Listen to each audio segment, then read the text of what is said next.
Chris left a few comments and I want to comment on them. These are great. My name is Dan Paulson. Welcome to the video. Let's just get to them. One of them is I have seen a few of your numbering videos. I find what I can see what you're talking about, but seeing the bigger picture is still out of focus. Okay, that's great to hear. I don't find anybody yet. Let me put it this way. What I'm finding is something that's very unusual. I don't know what it is. I do now, but it's hard to get into, and it's so huge. So I decided at some point in time, the only way I can try to learn this is start making videos, putting it out there, trying to figure out something. I needed a sounding board, and I have none. This is it right here. My camera and anybody out there is my sounding board as I try to pick through this. So a lot of times I look through some of my old videos and go, oh my God, no wonder these are hard to watch. I'm fumbling through this. And that's exactly right. I am. This is really old stuff. And this is my research facility right here. Unfortunately, there's just not a group of people where we can get and we don't have a think tank. All right. So here I am using this as my think tank. And, all right. So the numbering system is deep, and I'm just going to keep working on that. I'm making some headway. I'm working on another video right now, but even as I work on a video and I get through parts, I realize, boy, I should have said that different. I'm deleting stuff. I'm going back. I'm learning as I'm going. It's getting very convoluted. It's difficult. So let me move on to the next part right here, and that was about arks. How many arks do you know of in the Bible? I count 3. Noah's, the Ark of the Covenant, and the picture of Moses in a basket floating down the river and picked up by the daughter of Pharaoh. Okay. All right. First of all, we know we're looking for the ARK ark. The ark is something that carries something else. An ARC ark is a curved line. Okay, so we know that. They sound the same. I just wanted to put that out there. These are important as we're getting into higher level communications. So, yes, there are 3 arks. In fact, look at this right here. Where does this come from? All right, I've got something from learnthebible.org. 3 arks in the scripture. And for some reason, I can't interact with it in my program here, so I'm just going to read it. There are 3. Noah's Ark. This one, of course, is easy. This is the Ark of gopher wood that the Lord commanded Noah to build. Moses' Ark of bulrushes. The Ark of bulrushes was tiny compared to the Ark of Noah. That was the one that saved Moses. And then finally, the Ark of the Covenant, made out of also a certain kind of wood, certain sizes, covered in gold. Whoever carries the ark. Remember, though, the ark has a certain quality to it. Most people carry the ark, but you can't see inside. Only certain people can open it to look inside. It's dangerous. So there's something interesting about that story. There's a reason for that. These arks take different roles. We're going to see that. Now, okay, so the 3 arks are there. There might be more in the Bible. I don't know the Bible well enough to know that. What I can say that these 3 right here, if we treat them at face value, we see that they're 3 distinct different things. That's what's being talked about in that material right there and what we know of the story. When you hear it, this is the carrier shell. This is the conceptual part that I'm going to contend. People call it true, call it real. That's okay. But I'm going to contend that if you interpret it, that there's a conceptual teaching in there that is an interactive step for the seeker. But it's very difficult to find, and it comes about in a process of playing it out in the mind, in the psyche, and putting yourself into the story. But in what we have here then is 3 different things. If we were to look at the template, there's going to be something that I'm going to contend where something with Jesus. In the beginning, remember when Jesus is going to be killed and he's taken to Egypt. He's not put in a basket, but as an infant, he's taken and prevented from being killed. Right here, we see that concept happening as well. He's an infant being saved out at birth.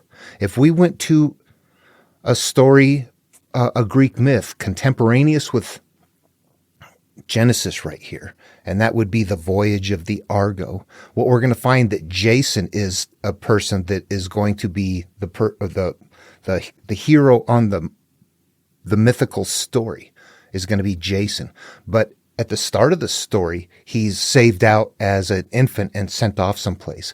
If we get into Jesus material, we're going to hear things like many are called and few are chosen. What all of these are representing on the template is going to be this, right? They're right in the beginning of the stories too, aren't they? Right up front. This is an isolation process. This is telling us there's not very many people out there that are going to do this. That's what that is right there. That's what that ark is teaching us. The one about Moses and the bulrushes. And then as far as the ark, the Noah's ark in Genesis right there. The flood stories are a common motif in history and need to be understood. And as I go through the bulk of my material in this, the most solid things that I get my hands on, that the Noah story is the second time that shows up pretty solid in antiquity. In the earlier Babylonian flood myth, the Atrahasis, the gods created gods to help them do work. They didn't want to do work, so they created gods to do it. But the gods continued to get crazy and raucous, and it got too loud. And it got to the point to where the creator gods decided, this is too loud. Or the creator god said, we have to kill off all these offspring right here. We've got to destroy all these gods and start over again. So it's a precursor to the idea that the earth has been corrupted by humans. In this case, it was corrupted by gods. But on the template, that's still okay. It represents the idea that gods are early qualities that take over, and they're called gods because they're so powerful that they take over when they're in charge. So the story was okay. That got taken out. It's put in a different form. When you think about it, if you're just making analogous references to qualities of yourself, you can either call them gods that are acting out, or you can call them people that are sinful and will no longer obey. Those are both okay. Remembering we're interpreting it at a level and the analog shift, but the meaning does not. We see the commonality in those when we do in the interpretation in this manner. In the Genesis material, where it's people that have become sinners instead of gods that are too loud.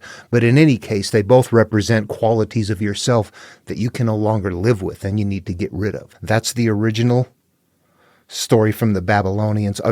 I'm sure it predates that. It comes from places far beyond. You can see that these are beginning to emerge from different material. The Ark story. The Ark is there was not a real flood. There were real floods. What would happen if you were in a flood back then? Think of it, 3,000, 4,000 years ago on a floodplain. You're on foot, everybody's on foot, you're hauling animals. What kind of facilities are there? Before the flood comes, it would probably activate your gag reflex to walk in some places out there. There would be dead animals rotting away, carcasses. You'd probably try to bury it. I'm sure you try to do what you can with, there's lots of people. Running water is the river. It would be nasty. And a flood would represent the idea that after it comes through and cleans out, it's cleaned out and wiped clean. What a fresh start. Bam, right there. That's a perfect example of a spiritual teaching.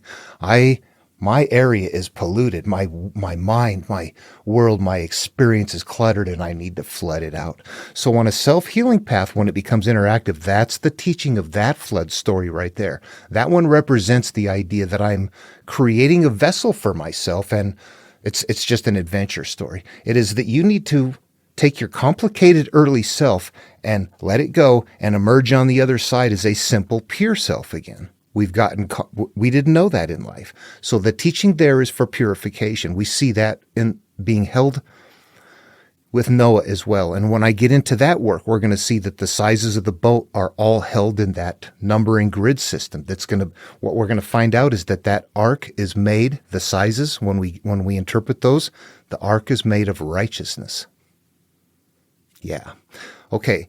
That's a metaphorical ark right there. That is carrying the idea that is what we must take our vessel, ourselves, who and what we are, and get rid of. We need to destroy our old world and move on to a new one. So that ark is a healing process. The first one was an isolation process. The second one's a healing process. Now there's a third one, the Ark of the Covenant. The Ark of the Covenant is the story itself. The Ark of the Covenant is the entire religion. It is what is being carried, that is holding the template inside of it.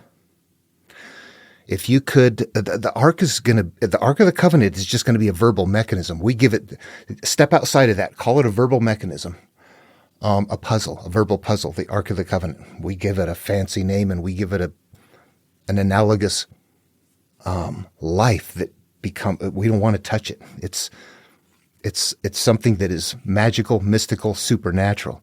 What it really is when you treat it differently, you realize that the story has to be interpreted, and that the story itself is the carrier for the pathway, the template that is to turn inward.